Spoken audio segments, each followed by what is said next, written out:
नमस्कार मित्रांनो, लाडकी बहीण योजनेअंतर्गत महिलांना 14 ऑगस्ट पासून 3000 रुपये जमा होत आहे। मग 1,03,00,000 महिलांना आतापर्यंत त्यांच्या बँक खात्यामध्ये हे पैसे मिळालेले आहे। परंतु अजून काही महिला वंचित आहे। तसेच नवीन जे अर्ज केले आहे 1 ऑगस्ट नंतर त्या सर्व महिला अजून लाभापासून वंचित आहे। मग त्यांच्यासाठी महत्त्वाची बातमी आहे की आपले अकाउंट हे आधार सीडिंग असणे गरजेचे आहे। मग आपण बँकेत गेल्यानंतर आपले अकाउंट लिंक आहे का, आधार लिंक आहे का असे विचारतो। मग त्या ठिकाणी लिंक आहे असे आपल्याला समजते, परंतु ऑनलाइन हे लिंक दिसत नाही।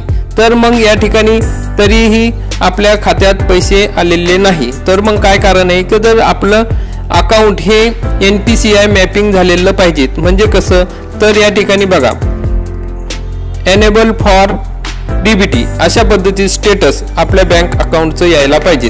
तर मग हे स्टेटस कसे चेक करायचे आहे, मग हे स्टेटस जर एनेबल फॉर DBT असेल तरच तुमच्या खात्यात हे पैसे येणार आहे। जर तुमचे स्टेटस जर असं असेल की इनएक्टिव्ह, तर त्या ठिकाणी तुमच्या खात्यात पैसे येणार नाही। तर मग तुमच्या खात्यात जर पैसे जमा व्हायचे असेल तर तुम्हाला अशा पद्धतीने हे एनेबल फॉर DBT येणे गरजेचे आहे। त्यासाठी तुमचे स्टेटस तुम्ही लगेच चेक करा। मग ते कसे चेक करायचे ते आजच्या या व्हिडिओमध्ये बघणार आहोत।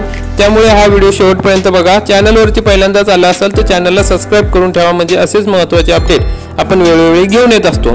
तर मित्रांनो, सर्वप्रथम तुम्ही NPCIच्या वेबसाईटवर जायचं आहे। तिथं गुगलवर गेल्यानंतर NPCI टाकल्यानंतर तुम्हाला तुमच्या समोर अशा पद्धतीचे स्क्रीन येईल। मग त्या ठिकाणी तुम्हाला कंझ्युमर या ठिकाणी क्लिक करायचं आहे। कंझ्युमरला क्लिक केल्यानंतर मित्रांनो, भारत आधार सीडिंग एनेबल बेस या ठिकाणी क्लिक करायचं आहे। या ठिकाणी क्लिक केल्यानंतर तुम्हाला खालील प्रमाणे ऑप्शन दिसतील। मग त्या ठिकाणी तुम्ही गेट आधार मॅप स्टेटस या ठिकाणी क्लिक करा। मग गेट आधार मॅप स्टेटसला क्लिक केल्यानंतर तुम्हाला तुमचा आधार कार्ड नंबर टाकायचा आहे।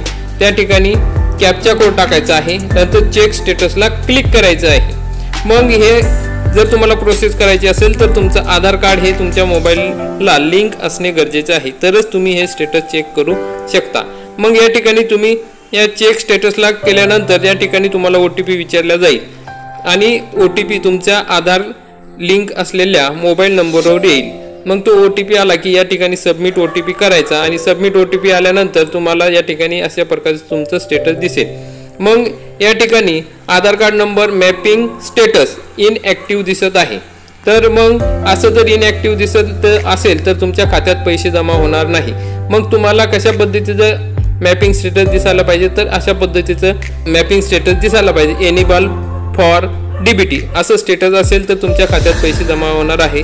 असं इनएक्टिव्ह दिसत असेल तर तुमच्या खात्यात पैसे जमा होणार नाही, कारण की हे डायरेक्ट बेनिफिट ट्रान्सफर आहे, म्हणजे DBT द्वारे हे पैसे तुमच्या खात्यात येणार आहे। त्यामुळे मित्रांनो, हे स्टेटस तुम्ही चेक करणे खूप गरजेचं आहे। मग असेच स्टेटस चेक केल्यानंतर तुमच्या या स्टेटसमध्ये खाली तर बँकेचे नावही या ठिकाणी दिसणार आहे। मग तुमचं इनएक्टिव्ह असलं तरी तुमचं बँक खात्यात जे असेल त्या ठिकाणी तुमचं नाव असेल, तुमच्या बँकेचं नाव त्या ठिकाणी दिसणार आहे। जर तुमचं एनेबल फॉर DBT आलं तर तुमचं खातं हे कुठल्या बँकेला लिंक आहे, म्हणजे पैसे कोणत्या बँकेच्या खात्यात येणार आहे हे सुद्धा तुम्हाला त्या ठिकाणी कळणार आहे। तर मित्रांनो, तुमचे NPCI स्टेटस हे इनएक्टिव्ह दिसत असेल किंवा नॉट अवेलेबल दिसत असेल किंवा काहीच दिसत नसेल तर त्या ठिकाणी तुम्ही या प्रकारचा फॉर्म बँकेत जाऊन भरायचा आहे, म्हणजे तुमचे खाते हे NPCI मॅपिंग होईल आणि तुम्ही DBT ट्रान्सफरसाठी या ठिकाणी पात्र असाल। तर मित्रांनो, अशा पद्धतीने महत्त्वाचा व्हिडिओ होता। हा व्हिडिओ तुम्ही जास्तीत जास्त शेअर करा, म्हणजे महिलांपर्यंत पोहोचला तर त्यांना त्रास होणार नाही, त्यांच्या लाभाचे पैसे हे वेळेवर त्यांना मिळतील। तर मग त्यामुळे जास्तीत जास्त शेअर करा। अशा पद्धतीने मित्रांनो, हा व्हिडिओ आवडला असेल तर व्हिडिओला लाईक करा, चॅनलला सबस्क्राइब करा, बेल आयकॉनला क्लिक करा। जय हिंद, जय महाराष्ट्र।